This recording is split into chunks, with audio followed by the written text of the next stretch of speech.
우리가 마음의 뿌림을 받아 악한 양심으로부터 벗어나고 몸은 맑은 물로 씻음을 받았으니 참마음과 온전한 믿음으로 하나님께 나아가자. 아멘.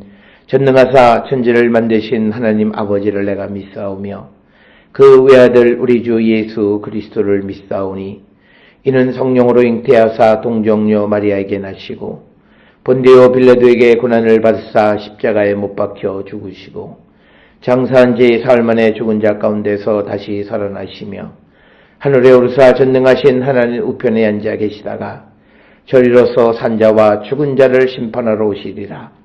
성령을 믿사오며 거룩한 공예와 성도가 서로 교통하는 것과 죄를 사하여 주시는 것과 몸이 다시 사는 것과 영원히 사는 것을 믿사옵나이다. 아멘.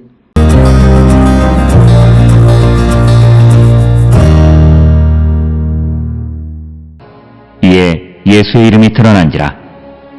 헤롯 왕이 듣고 이르되 이는 세례 요한이 죽은 자 가운데서 살아났도다.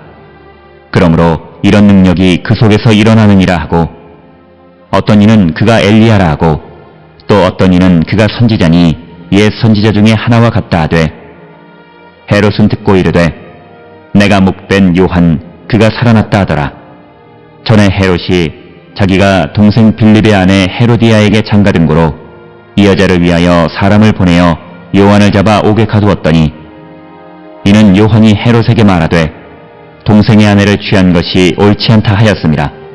헤로디아가 요한을 원수로 여겨 죽이고자 하였으되 하지 못한 것은 헤롯이 요한을 의롭고 거룩한 사람으로 알고 두려워하여 보호하며 또 그의 말을 들을 때에 크게 번민을 하면서도 달갑게 들음이로라.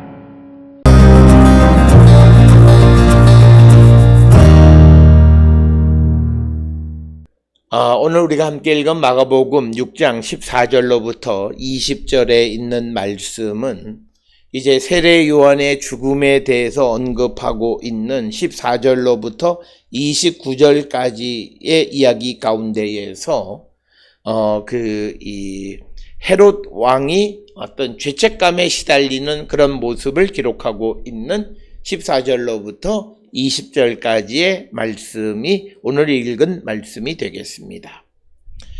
오늘 주시는 본문의 14절에 보면 예수의 이름이 드러난지라 헤롯 왕이 듣고 이르되 이는 세례 요한이 죽은 자 가운데에서 살아났도다. 그러므로 이런 능력이 그 속에서 일어나느니라. 이렇게 즉 예수 그리스도에 관한 소식을 들은 헤롯은 죽은 세례 요한이 다시 살아났다라고 그렇게 알고 있었습니다. 그래서 이 헤롯은 이제 자기가 세례 요한을 정당하지 못한 방법으로 죽인 것에 대한 어떤 죄책감을 갖고 있는 것을 우리에게 보여주는 것이 오늘 주시는 말씀이 되겠고, 특별히 예수님의 능력은 세례자 요한의 능력이 그 가운데에 나타난 것이다. 이렇게 헤롯이 인식하고 있었고, 이것은 당시 로마에 있었던 네로 황제의 부활에 관한 어떤 믿음, 이런 위인들이 다시 살아난다라고 하는 부활에 관한 믿음에 근거한 그런 생각이었습니다. 그래서 헤롯은 예수님을 하나님의 아들로 인정하는 것이 아니라 죽은 세례 요한이 다시 살아난 것이다. 이렇게 인식하고 있기 때문에 예수님에 대한 인식이 근본적으로 잘못되어져 있고, 예수님의 이름이 널리 알려지게 되자 이제 세례 요한은 자기가 죽인 그 헤롯은 자기가 죽인 세례 요한을 죽인 것에 대한 죄책감을 갖고 있고, 그리고 이 성경에서는 어떻게 세례 요한을 죽이게 됐는가라고 하는 것을 이제 기록하고 있는 것이 오늘 우리가 읽은 그 20절 다음에 나오는 부분이 되겠습니다. 오늘 주시는 본문에 헤롯을 왕이라고 부르는 것은 사실은 잘못된 호칭입니다. 왜냐면 황제들에 대해서 왕이라고 하는 호칭을 쓰고 헤롯은 분봉왕이 정확한 표현입니다. 그래서 마태복음 14장 1절에서는 헤롯을 분봉왕이라고 부르고 있고 그렇지만 또 마태복음 14장 9절에서 다시 헤롯을 또 그 왕이라고도 부릅니다. 그러니까 한 곳에서 분봉왕, 왕 이것을 혼용해서 사용하고 있는 것을 우리가 볼 수 있고 마가복음에서는 일률적으로 이 헤롯을 왕이라고 이렇게 부르고 있습니다. 그래서 이제 15, 16절에서는 예수님에 대한 여러 가지 괴소문들이 퍼져 있었음을 보여줍니다. 그래서 예수님을 어떤 이는 그가 엘리야라 하고 또 어떤 이는 그가 선지자니 옛 선지자 중 하나와 같다 하되 헤롯이 듣고 이르되 내가 목벤 요한 그가 살아났다 하더라.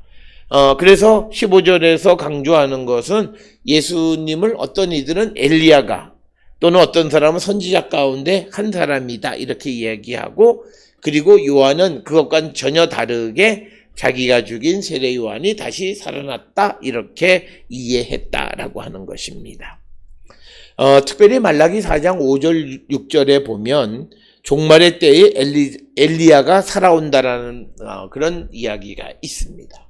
그래서 아마 예수님을 그 엘리야, 그래서 마지막 종말의 때가 가까웠다라고 하는 것을 말하면서 바로 그가 엘리야가 살아난 것이다 이렇게 이해했다라고 하는 것입니다. 그래서 이제 그러나 헤롯은 자기가 한 일이 생각이 나서 세례 요한이 살아났다 이렇게 이야기하는 것이 되겠고 그러면 세례 요한을 죽이게 된 이유가 뭐냐? 17절에 전에 헤롯이 자기 동생 빌립의 아내 헤로디아에게 장가든 고로 이 여자를 위하여 사람을 보내어 요한을 잡아 옥에 가두었다라고 하는 겁니다. 특별히 우리가 잘 아는 것처럼 세례 요한은 헤롯이 동생 빌립의 아내 헤로디아와 결혼한 것에 대해서 그가 하나님의 말씀을 근거로 그를 비난했다라고 하는 거죠. 성경에서는 이런 결혼이 제대로 허용되어지지가 않는 것. 그래서 세례 요한이 이 헤롯의 행위 자체가 잘못된 것임을 말하게 되자 이제 그 헤롯이 헤로디아를 위해서 요한을 옥에 잡아 가두었다라고 하는 거죠. 그래서 요한이 옥에 갇힌 이유는 그가 어떤 범죄함이 있어서가 아니라 그가 하나님의 말씀을 전함으로 말미암아 그가 이 고난을 당하게 됐고 죽음에 이르게 되어졌다라고 하는 겁니다. 그래서 17절에 요한을 잡아 옥에 가두었다라고 하는데 이 옥이 어디 있느냐라고 하는 것에 대해서 요세푸스는 요한은 사해 동쪽 8km 떨어진 베레아 지역의 마케루스라고 하는 곳에 감옥에 갇혀 있었다 이렇게 주장을 합니다. 그리고 나서 이제 18절에 이는 요한이 헤롯에게 말하되 동생의 아내를 취한 것이 옳지 않다 하였습니다. 즉 18절에 그 세례 요한이 헤롯에게 한 것은 레위기 18장 16절이나 20장 21절을 근거해서 헤롯이 그 빌립의 아내였던 헤로디아와 결혼하는 것이 잘못됐다고 말씀에 어긋난다고 말했기 때문에 그는 옥에 갇히게 되었다라고 하는 겁니다. 그래서 헤로디아가 요한을 원수로 여겨 죽이고자 하였으되 하지 못한 것은 헤롯이 요한을 의롭고 거룩한 사람으로 알고 두려워하여 보호하며 또 그의 말을 들을 때에 크게 번민을 하면서도 달갑게 들음이러라. 그러니까 오늘 주시는 본문에서 헤로디아는 자기와 헤롯의 결혼을 비난하는 이 세례 요한을 죽이고 싶었지만 성공하지 못했다라고 하는 겁니다. 그런데 그렇게 죽이지 못했던 이유는 그 세례 요한을 의롭고 거룩한 사람으로 헤롯이 알았다라고 하는 거예요. 그래서 그를 두려워했다라고 하는 거예요. 그래서 그의 말을 들을 때에 번민도 하면서도 달갑게 들었다라고 하는 겁니다. 마치 이런 그 헤롯의 태도는 마가복음 15장 14절의 빌라도의 태도와 유사한 거죠. 옳은 말에 대해서 확신을 갖고 행동하지 못했기 때문에 그는 그 말이 옳다고 생각했지만 행동은 전혀 다른 행동을 할 수밖에 없었다. 그래서 오늘 주시는 20절까지에서 헤롯이 세례 요한을 죽이게 되어진 이유는 그가 하나님의 말씀으로 헤롯을 비난했다라고 하는 이유였다라고 하는 거죠. 그렇게 해서 죽인 그 헤롯이 그 세례 요한이 다시 살아난 것이 예수님이다라고 하는 거예요. 그렇기 때문에 이 모습에서 헤롯은 세례 요한을 죽인 것에 대한 많은 번민에 사로잡혀 있었음을 우리가 짐작할 수 있다라고 하는 겁니다. 오늘 주시는 본문을 통해서 우리도 헤롯과 같은 사람이 되어서는 안 된다. 하나님의 말씀을 들을 때 그것이 맞다고 말하지만 그러나 그 말씀대로 행동하지 못하고 전혀 다른 행동을 행함으로 번민하는 삶을 살아서는 안 된다라고 하는 것을 우리에게 가르쳐 줍니다. 우리의 삶을 돌아보시면서 우리가 하나님의 말씀을 얼마나 우리가 순종하며 그 말씀대로 살아가는지 성찰하는 우리 모두가 될 수 있기를 주의 이름으로 축원합니다. 기도하시겠습니다. 사랑과 은혜가 충만하신 아버지 하나님, 우리에게 들려주신 주님의 말씀을 분명히 듣고 그 말씀대로 행하는 자들에게 인도하여 주시옵소서. 예수님의 이름으로 기도드렸습니다. 아멘.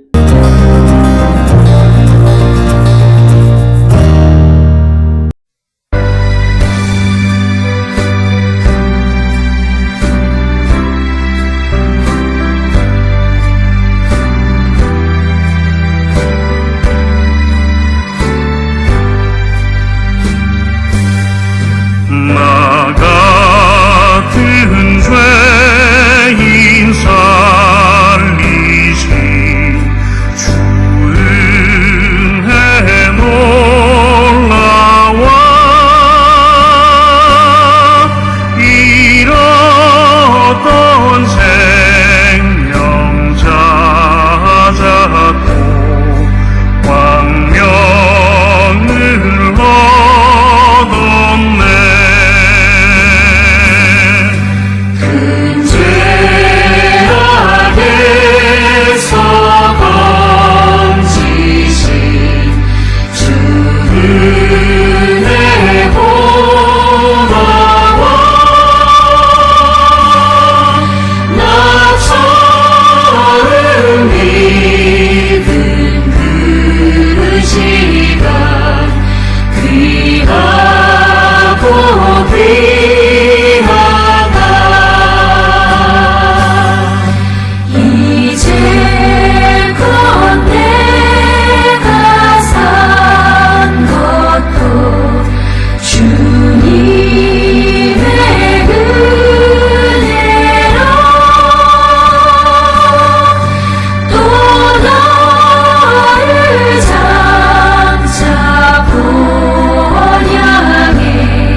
기도하시겠습니다. 이제는 우리 주 예수 그리스도의 은혜와 하나님 아버지의 무한하신 사랑과 성령의 위로 역사 교통하심이 하나님의 말씀을 듣고 말씀대로 살아가기를 결단하는 자 되기를 결단하며 세상을 향해 나가는 우리 모든 성도들 머리 위에 지금으로부터 영원토록 함께 할지어다. 아멘. 주 나를 지키시